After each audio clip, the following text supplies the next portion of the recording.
Assalamualaikum warahmatullahi wabarakatuh. Waalaikumsalam wabarakatuh.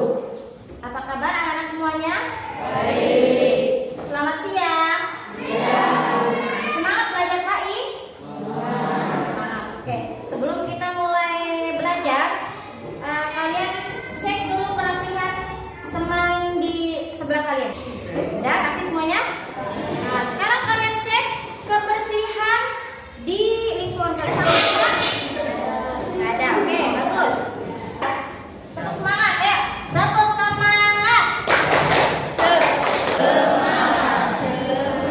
Oke, semangat ya untuk hari ini. Oke, untuk selanjutnya disiapkan dulu berdoa. Ketua kelas duduk siap. Siap. Baca doa dimulai.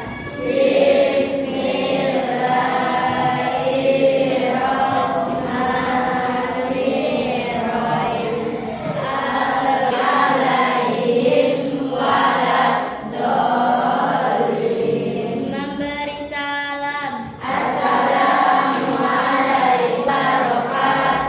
Waalaikumsalam warahmatullahi wabarakatuh. Untuk selanjutnya Ibu absen dulu ya. Novi Aryani, Diana, adikku. Oke. Terima kasih. Sebelum mulai belajar, Ibu ingin bercerita dulu pada kalian. Mau dengar nggak ceritanya? Ya. Cerita tentang sebuah dusun yang sampai sekarang itu mendapat julukan dusun maksiat. Ada yang pernah dengar? Ada yang pernah dengar tentang dusun maksiat? Dusun itu namanya adalah dusun Legetang, terletak di daerah Banjarnegara, Jawa Timur ya. Jadi ada sebuah kejadian musibah yang di luar akal manusia. Ya, sebelumnya ini warganya sekitar 331 jiwa, ya. Jadi desa ini adalah desa yang makmur, tanahnya subur. Jadi mereka itu tidak pernah melaksanakan perintah Allah, ya.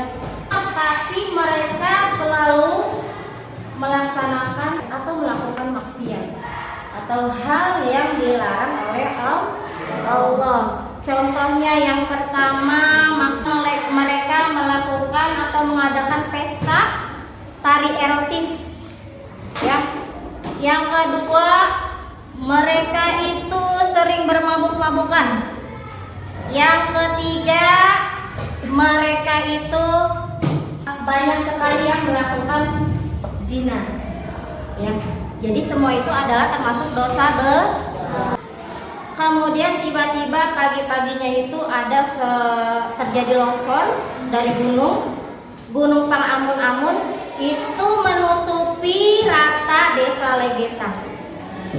Alhasil semua warga desa Legetang itu meninggal, tidak tersisa.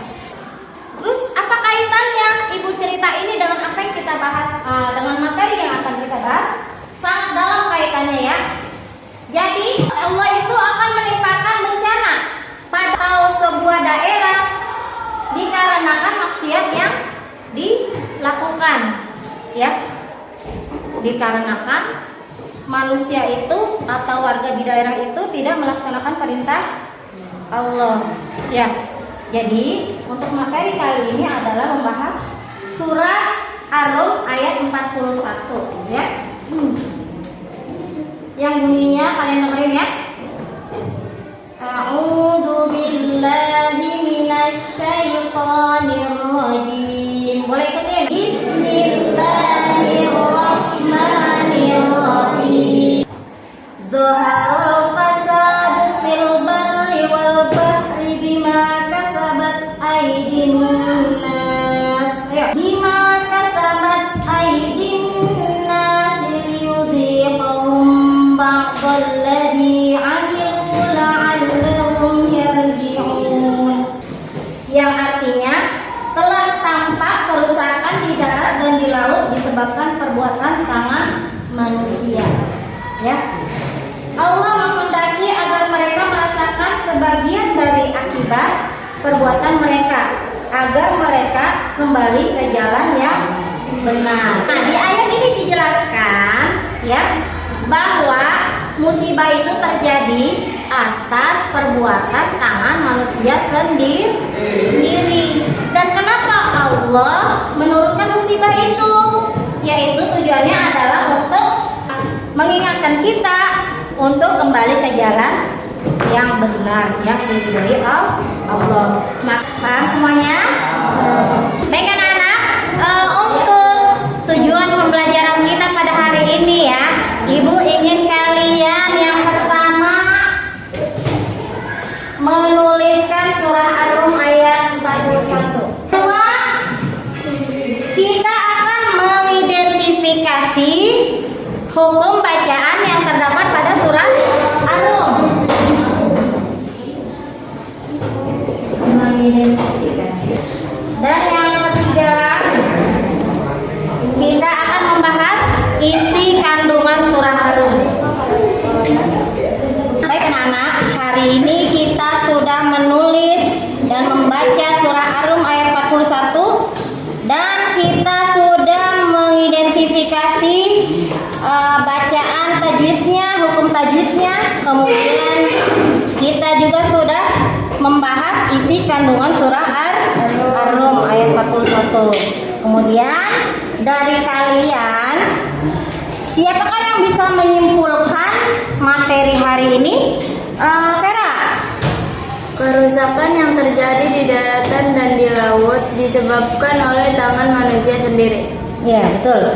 Jadi kerusakan yang terjadi baik itu di darat ataupun di laut itu adalah karena perbuatan manusia sendiri ataupun perbuatan tangan manusia sendiri. Ya, contohnya kebanjiran. Ya, kebanjiran itu disebabkan apa? Karena buang sampah sembarangan. Itu kan perbuatan manusia. Kemudian ada